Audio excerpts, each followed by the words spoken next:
Much more ahead on this show to get you ready. But first, we're following a developing story in college football. Ohio State head coach Ryan Day won't be out of isolation in time to coach the Buckeyes game on Saturday at Michigan State. Questions on if they can even play that game remain, as Ohio State had to cancel last weekend's game at Illinois due to COVID. They just returned to practice this afternoon. The Buckeyes, 4-0, were fourth in the CFP rankings a week ago. College football playoff reporter Heather Din is joining us now with much more. Heather, how do you expect the selection committee to view Ohio State with the Buckeyes now scheduled to play only 6 games?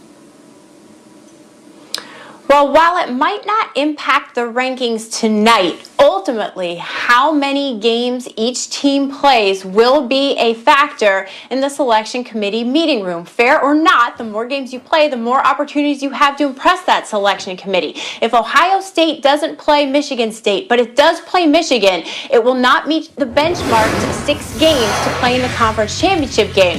But they can still play that weekend. Everybody in the Big Ten is playing on Champions Weekend, December 18th, 19th. If they're matched up against a decent opponent and they finish 6-0, they can still be in the conversation, but they would be missing a tiebreaker, and that is a conference title. That's 1 point that's used in that committee meeting room to help determine between comparable teams. You mentioned that decent opponent. Could be even Wisconsin, a team that we were talking in the conversation of meeting Ohio State before that they went down to Northwestern. Now, beyond the top 4, what else are you looking forward to learning from the committee tonight specifically? Well, I think given where BYU started at number 14, I want to see if they can get up within at least 12 so they can be in a New Year's Six bowl position tonight. I'm curious to see if that happens, and how far does Northwestern sink after losing to Michigan State? Because look, Northwestern can still win the Big Ten, and Ohio State might get in anyway. Go figure. All right, we'll see how this very fluid situation plays out. The rankings, they come out at 7 right here on ESPN. Heather, thank you.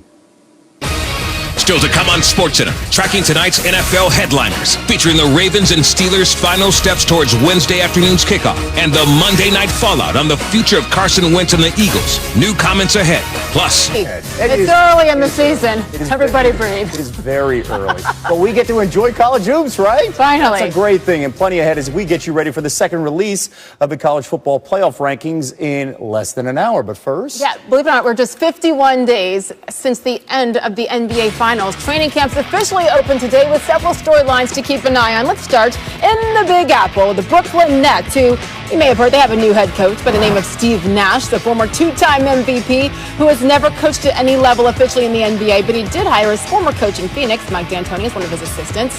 On Steve's roster, star point guard Kyrie Irving, who only played 20 games last year in his first season in Brooklyn, averaging over 27 points, 5 boards, 6 assists per game. Kyrie's last game, though, was back in February, but he's ready to go after shoulder surgery last season. And how about his running mate, Kevin Durant, who hasn't played since tearing his Achilles in Game 5 of the 2019 Finals with the Warriors. Exactly 540 days later, KD spoke today about recovering from that debilitating injury. Yeah, it was definitely new. I never experienced that injury before. Not even strained, anything close to that. We're learning how to walk again. Now walking and getting assistance in everything that you do for the first 3 or 4 months was tough.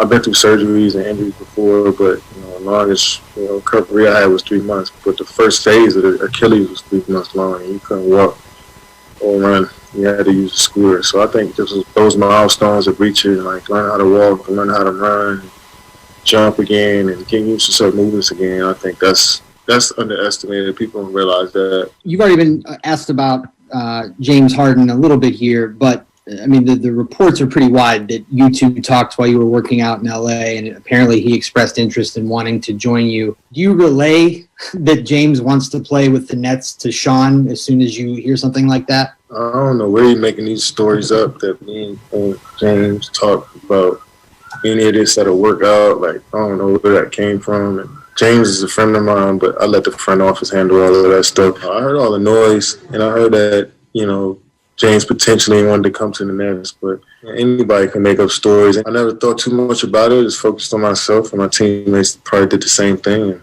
and, we just move forward. Are you 100% right now, or are you limited at all in practice, or are you physically going 100%?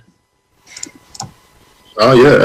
Every drill that I've done, I've been going as hard as I could. I mean, 100%. I mean, what it was. I mean, I've been in the league for 14 years. Even if I didn't have an Achilles, I probably wouldn't be 100%. You know, so you know, it's the wear and tear over time, I guess. But I feel solid. NBA reporter Malika Andrews joins us now live on SportsCenter. Malika, you were around KD most of last season, and I know you were listening in on all of that today. There's a lot to cover, right? From the injury to apparently people making up stories, and then back to the injury recovery. What stood out the most to you?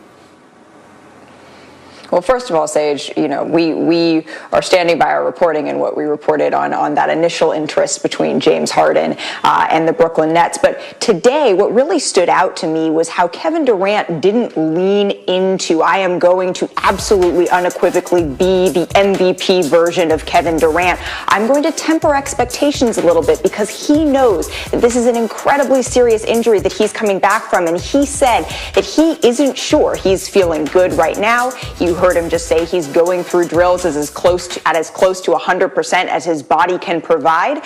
But in the same breath, he's saying he wants to see what it feels like to really be in a game before he's ready to declare that he's 100% back and this is exactly what he is going to look like. Yeah. He also talked about working out with Kyrie Irving, which was very interesting because they are building that chemistry in the offseason already.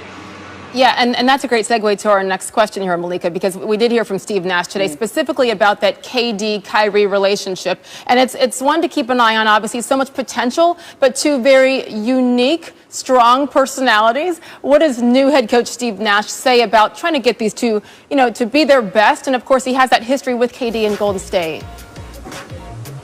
Absolutely. Well, Sage, first of all, what's most important that he said is he would be surprised to see both Kevin Durant and Kyrie Irving play in all 72 games this season. With Kevin in particular, he said that we may, to some degree, have to save him from himself a little bit here because he wants to play at the highest level. It's a serious injury that he's coming back from. He didn't say specifically how many games. There would be some form of load management there, but it would be surprising to him to see them out there for all 72 games. He also alluded to potentially seeing some glimpses of that 7 seconds or less Suns team that he played for and that D'Antoni coached, who's now on that staff.